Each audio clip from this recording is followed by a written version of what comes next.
बिस्मिल्लाहिर्रहमानिर्रहीम। अस्सलाम वालेकुम। जैसे डॉक्टर जा, दुनिया में हर चीज़ दोहरी खसूसियत रखता है। इस दोहरी खसूसियत की वजह से इंसान और कायनात का वजूद है। अगर हम इस दोहरियत को समझें और इसमें तवाज़ुन पैदा करें तो हम ज़िंदगी को सही तरीके से समझ सकते हैं। चाइना में 3 बड़े फ़लसफ़ी गुजरे हैं जिन्होंने चाइनीज़ की ज़िंदगी को बदल कर रख दिया।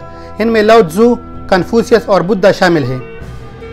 700 कबल मसीह में लाओ त्ज़ू ने एक फ़लसफ़ाना ट्रेडिशन यानी रिवायत की बुनियाद रखी, जिसके मुताबिक दाओ के साथ हम आहंगी में रहने पर जोर दिया और इस फ़लसफ़ाना सोच को दाविज़म के नाम से याद किया जाता है। दाओ ज़िंदगी गुजारने का एक तरीक़ा है और रोज़ ज़मीन पर हर चीज़ की इब्तिदा है। दाओ इंग्लिश किसका मतलब है? द वे यानी तर्ज ज़िंदगी।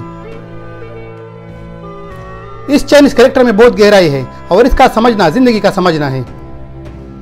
इस फ़लसफ़ा के मुताबिक कायनात के वजूद के बाद पहली क़ुव्वत यिन यांग थी। यिन और यांग एक दोहरियत यानी डुअलिज़म का तस्वुर है जो बयान करता है कि किस तरह मुखालिफ या मुतज़ाद क़ुव्वतें एक दूसरे की तकमीलियत का सबब बनती है और ये मुखालिफ क़ुव्वतें किस तरह एक दूसरे को जन्म देते हैं, जो हर चीज़ में मौजूद होती है। और ये दोनों क़ुव्वतें न बुरी है और न अच्छी, बल्कि लाजिम और मलजूम है।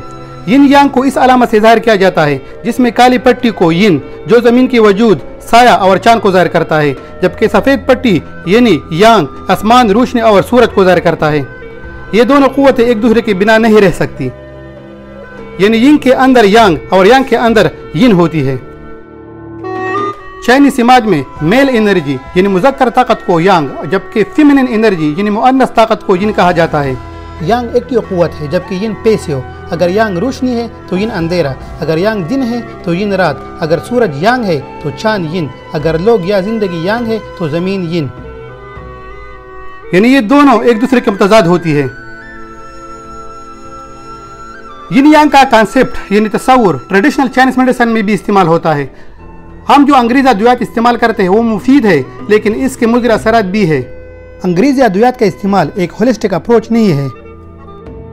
स्टमक में दर्द है तो वो सिर्फ स्टमक के दर्द का दवा देगा, जबकि दिमाग, गुर्दे और दिल का नहीं सोचता। यानी सिम्टम अलामत का इलाज करते हैं, जबकि रूट काज यानी जिस वजह से ये दर्द है वहाँ नहीं पहुँचते। जबकि रिवायती चाइनी तिब जड़ से बीमारी का इलाज करता है। चाइनीज़ मेडिसिन यानी ट्रेडिशनल चाइनीज़ मेडिसिन के मुताबिक हम जिस्म को मशीन की तरह नहीं ले सकते। ज़िंदगी में यिन यांग कॉन्सेप्ट को अप्लाई करें तो ज़िंदगी में तवाज़ुन पैदा किया जा सकता है। वर्जिश यांग मस्कुलर एक्सरसाइज है, जबकि यिन स्पिरिचुअल और माइंडफुल एक्सरसाइज है।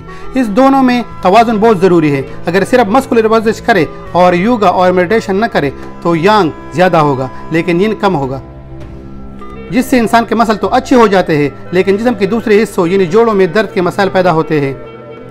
अगर यिन करे यानी मेडिटेशन करे और मस्कुलर वर्जिश न करे तो मसल कमज़ोर हो जाते हैं। अगर भागना पड़े या दुनिया काम करे तो कमज़ोरी महसूस होती है। ज़्यादातर एनिमल बेस्ड डाइट वो यांग है, यानी गोश्त, अंडे, दूध, दही वगैरह। प्लांट बेस्ड डाइट यिन है, यानी सब्जियां, फल और दाने वगैरह। दोनों में तवाज़ुन बहुत ज़रूरी है। स्ट्रेस, हम काम करते हैं, रोज़ी कमाने की गरज से इधर उधर भागते हैं, यानी एक्टिव होते हैं, जिससे यांग तवाना जिस्म में ज़्यादा हो जाती है। अगर हम प्रॉपर नींद और आराम नहीं करते तो यिन एनर्जी कम हो जाती है। इस अदम तवाज़ुन से कई मसाइल पैदा होते हैं। साइंस इस्तिलाह में भी हर चीज़ में दोहरियत मौजूद है। 1924 में एक साइंसदान लुइस डी ब्रोली ने साबित किया कि हर ज़र्रा वेव खसूसियत रखता है, जबकि हर वेव ज़र्राती खसूसियत रखता है और इसको पार्टिकल वेव नज़रिया कहा जाता है। ने तमाम मादी चीज़ें एटम्स और एटम के अंदर छोटे ज़रात यानी इलेक्ट्रॉन होते हैं, जो बैक वक्त दोनों खसूसियत यानी वेव पार्टिकल खसूसियत रखता है। एशियाई सकाफत में यिन यांग का तस्वर बहुत अहमियत रखता है। साउथ कोरियन झंडे पर भी इस अलामत को देखा जा सकता है। दूसरा कैरेक्टर वन सेल्फ को जाहिर करता है, यानी यिन यांग इंसान से दूर नहीं बल्कि इंसान के अंदर होती है। यानी बुराई, अच्छाई, खुशी और गम, सेहत और बीमारी इंसान के अंदर होती है। यानी इसका मतलब सेल्फ रियलाइजेशन है।